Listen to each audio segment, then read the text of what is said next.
விருதுநகர் மாவட்டம் பந்தல்குடியில் விவசாயிகளுக்கு பயிர் சேதம் மற்றும் உயிர் சேதம் செய்யும் காட்டு பன்றிகளையும் மான்களையும் விரட்ட கோரியும் பயிர் சேதத்திற்கு உரிய நிவாரணம் வழங்க கோரியும் விவசாய டிராக்டர் உரிமையாளர் சங்கம் மற்றும் பயிர் காவல் கமிட்டி இணைந்து மாபெரும் கவன ஈர்ப்பு ஆர்ப்பாட்டத்தில் ஈடுபட்டனர். இந்த கவன ஈர்ப்பு ஆர்ப்பாட்டத்தில் பந்தல்குடி மற்றும் அதனை சுற்றியுள்ள பகுதியைச் சேர்ந்த பெண்கள் உள்ளிட்ட 200க்கும் மேற்பட்ட விவசாயிகள் திரளாக பங்கேற்றனர்.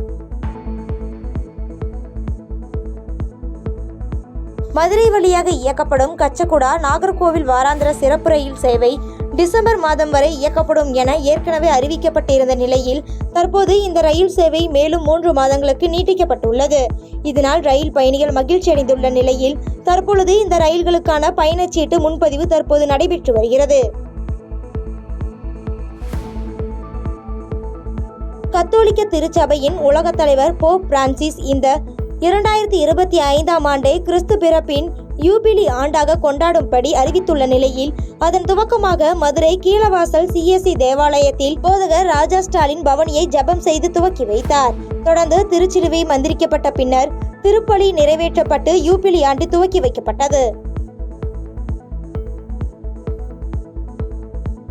நாமக்கல் மாவட்டம் பரமத்தி வேலூர் காவல் நிலைய வாசல் படியில் அமர்ந்து 5க்கும் மேற்பட்ட கவுன்சிலர்கள் பேரூராட்சியில் பழைய குடிநீர் இரும்பு குழாய்களை எடுத்துச் சென்ற நபர்கள் மீது காவல்துறையினர் வழக்கு பதிவு செய்ய வலியுறுத்தி திடீர் தர்ணா போராட்டத்தில் ஈடுபட்டனர். இதனால் அப்பகுதியில் பரபரப்பு ஏற்பட்டது.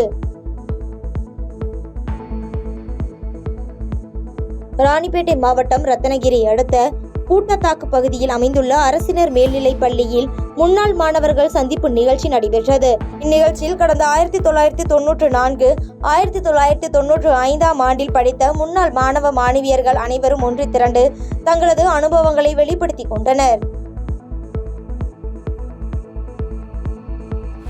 ராணிப்பேட்டை மாவட்டம் சோளிங்கரியில் அமைந்துள்ள யோகலட்சுமி நரசிம்ம சுவாமி மலைக்கோவிலில் நடிகர் ஜெயம் ரவி படிகள் வழியாக மலைக்கோவிலுக்கு சென்று சுவாமி தரிசனம் செய்தார்.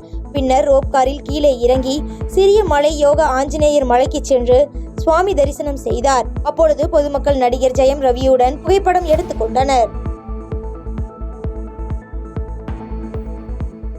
வேலூர் மாவட்டம் காட்பாடியில் மிகவும் புகழ்பெற்ற வள்ளிமலையின் மீது அமைந்துள்ள ஸ்ரீ சுப்பிரமணியர் முருகர் ஆலயத்தில் சென்னையை சேர்ந்த வங்கி ஊழியர் மற்றும் வள்ளிமலை முருகன் சமய அறக்கட்டளை சார்பில் திருப்படி விழா நடைபெற்றது.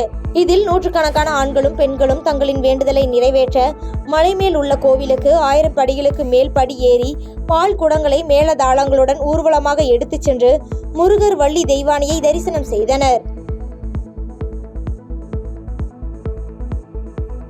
வேலூர் மாவட்டம் அரியூர் தங்கக்கோவில் வளாகத்தில் நாராயணி தங்கக்கோவில், நாராயணி மருத்துவமனை மற்றும் பக்த சபா சார்பில் தங்கக்கோவிலின் நிறுவனர் சக்தி அம்மாவின் 49வது ஜெயந்தி விழாவினை முன்னிட்டு இரத்த தான முகாம் நடைபெற்றது. நூற்றுக்கணக்கானோர் பங்கேற்று ஆர்வமுடன் இரத்த தானம் செய்த நிலையில் முன்னதாக இந்த முகாமினை சட்டமன்ற உறுப்பினர்கள் கார்த்திகேயன் மற்றும் நந்தகுமார் ஆகியோர் துவக்கி வைத்தனர்.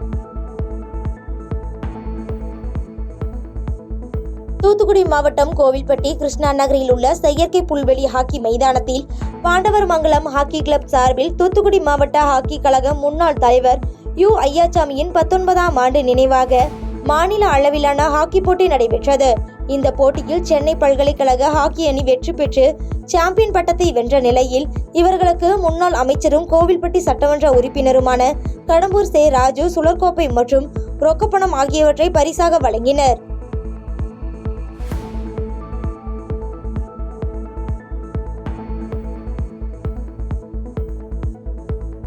வேலூர் மாவட்டம் குடியாத்தம் சந்தைப்பேட்டை பகுதியில் உள்ள பழமை வாய்ந்த புகழ்பெற்ற சீதாராம ஆஞ்சநேயர் கோவிலில் அனுமன் ஜெயந்தியை முன்னிட்டு மூலவர் அனுமனுக்கு வெண்ணெய் காப்பு அலங்காரம் செய்யப்பட்டு தீபாராதனை நடைபெற்றது.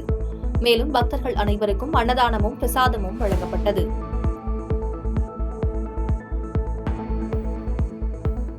மயிலாடுதுறை மாவட்டம் தரங்கம்பாடி அருகே புகழ்பெற்ற அனந்தமங்கலம் ஆஞ்சநேயர் கோவிலில் அனுமன் ஜெயந்தி விழா கொண்டாடப்பட்டது. திரளான பக்தர்கள் கலந்து கொண்டு சுவாமி தரிசனம் செய்து வழிபாடு செய்தனர்.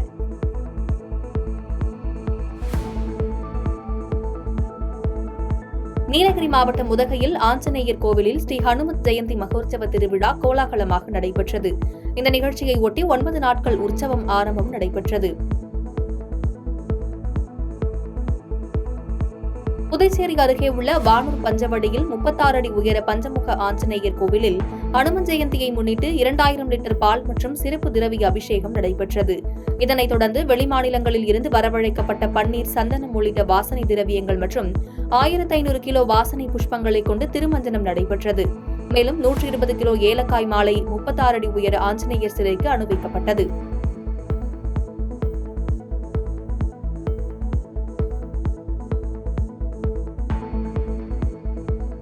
குமரி மாவட்டம் சுசீந்திரம் தானுமாலய சுவாமி கோவிலில் ஆஞ்சநேய ஜெயந்தி விழாவை முன்னிட்டு 18 அடி உயர விஸ்வரூப ஆஞ்சநேயருக்கு மஞ்சள், இளநீர், பால் உள்ளிட்ட 16 வகையான பொருட்களால் அபிஷேகம் நடைபெற்றது. இங்கு குமரி மாவட்டம் மட்டுமல்லாது கேரளாவில் இருந்தும் ஏராளமான பக்தர்கள் தரிசனம் செய்தனர். ஈரோட்டில் வஉசி பூங்காவில் உள்ள மகாவீரர் ஆஞ்சநேயர் கோவிலில் அனுமன் ஜெயந்தியை ஒட்டி ஏராளமான பக்தர்கள் நீண்ட வரிசையில் நின்று ஆஞ்சநேயரை தரிசனம் செய்தனர். கோவிலில் சுவாமி தரிசனம் செய்த பக்தர்களுக்கு பிரசாதமாக லட்டும், துளசி தீர்த்தமும் வழங்கப்பட்டது. கிருஷ்ணகிரி மாவட்டம் ஒசூர் அடுத்த தேன்கனி கோட்டையில் கனகதாச சேவா சமிதி டிரஸ்ட் சார்பில் கனகதாசரின் 537வது ஜெயந்தி விழா கொண்டாடப்பட்டது. இந்த விழாவில் குறும்பரின மக்கள் 100க்கும் மேற்பட்டோர் தலைமேல் தேங்காய் உடைத்து நேர்த்திக்கடன் செலுத்தி நூதன வழிபாடு மேற்கொண்டனர். சென்னை வடக்கு கடற்கரை பகுதியில் சட்டவிரோதமாக வெளிநாட்டு சிகரெட் பாக்கெட்டுகளை விற்பனைக்காக பதுக்கி வைத்திருந்த 2 நபர்களை போலீசார் கைது செய்தனர். பின்னர் இருவரையும் காவல் நிலையம் அழைத்து வந்து விசாரணை மேற்கொண்டு வருகின்றனர். சென்னை தண்டையார்பேட்டை பகுதியில் வன்னியர் குல சத்திரிய மகாசங்கம் சார்பில் 136வது ஆண்டு பொதுக்குழு கூட்டம் நடைபெற்றது. இதில் தமிழ்நாட்டில் இடஒதுக்கீட்டை நிலைநிறுத்திட தமிழக அரசு சாதிவாரியான கணக்கெடுப்பு நடத்தி வன்னியர் மற்றும் இதர மக்களுக்கு சமூக நீதியை நிலைநாட்ட வேண்டும் என்ற தீர்மானம் கொண்டுவரப்பட்டது.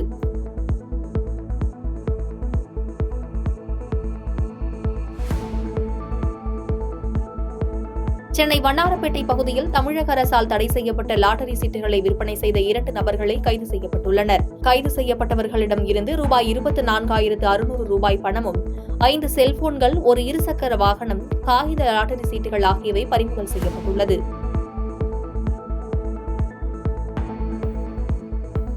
சென்னை பள்ளிக்கரணை பகுதியில் புத்தாண்டை முன்னிட்டு தமிழக வெற்றிக் கழக நிர்வாகிகள் ஏழை எளிய மக்களுக்கு நலத்திட்ட உதவிகளை வழங்கினர். இதில் தாவேகா பொதுச் செயலாளர் புசி ஆனந்த் சிறப்பு விருந்தினராக கலந்து கொண்டு வழங்கினார். நாடாளுமன்ற மக்களவையில் அம்பேத்கரை அவமதித்து பேசியதாக மத்திய உள்துறை அமைச்சர் அமித் ஷாவை பதவி விலக கோரி திருச்சி BSNL அலுவலகம் முன்பு இந்திய கம்யூனிஸ்ட் கட்சி, மார்க்சிஸ்ட் கம்யூனிஸ்ட் கட்சி, மார்க்சிஸ்ட் லெனினிஸ்ட் கட்சி இணைந்து கண்டன ஆர்ப்பாட்டத்தில் ஈடுபட்டனர். மத்திய அமைச்சர் அமித் ஷா அம்பேத்கர் குறித்து நாடாளுமன்றத்தில் இழிவாக பேசியதாக கூறி மாநகராட்சி அலுவலக வளாகம் அருகே இந்தியா கூட்டணி மாமன்ற உறுப்பினர்கள் திடீரென்று கருப்பு சட்டை அணிந்து கொண்டு ஆர்ப்பாட்டத்தில் ஈடுபட்டனர்.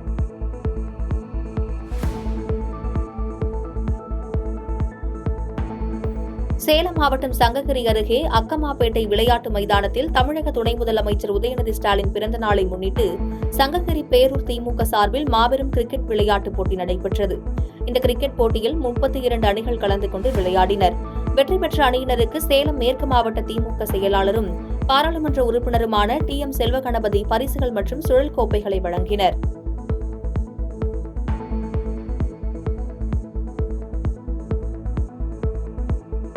விழுப்புரத்தில் தமிழ்நாடு அரசு பணியாளர்கள் சங்கம் சார்பில் பொதுக்குழு கூட்டம் நடைபெற்றது. கூட்டத்தில் பங்கேற்ற அதன் தலைவர் கு. பாலகிருஷ்ணன் செய்தியாளர்களை சந்தித்தார். அப்போது பேசிய அவர், தமிழகம் முழுவதும் பழைய ஓய்வூதிய திட்டத்தினை அமல்படுத்த வேண்டும், தமிழக அரசாங்கத்தால் 6 லட்சம் காலி பணியிடங்கள் நிரப்பப்படாமல் உள்ளதை நிரப்ப வேண்டும் என கூறினார். ஓய்வூதியம் இல்லாதவர்களுக்கு ஓய்வூதியம் வேண்டும், அதுவும் கிடைக்கவில்லை.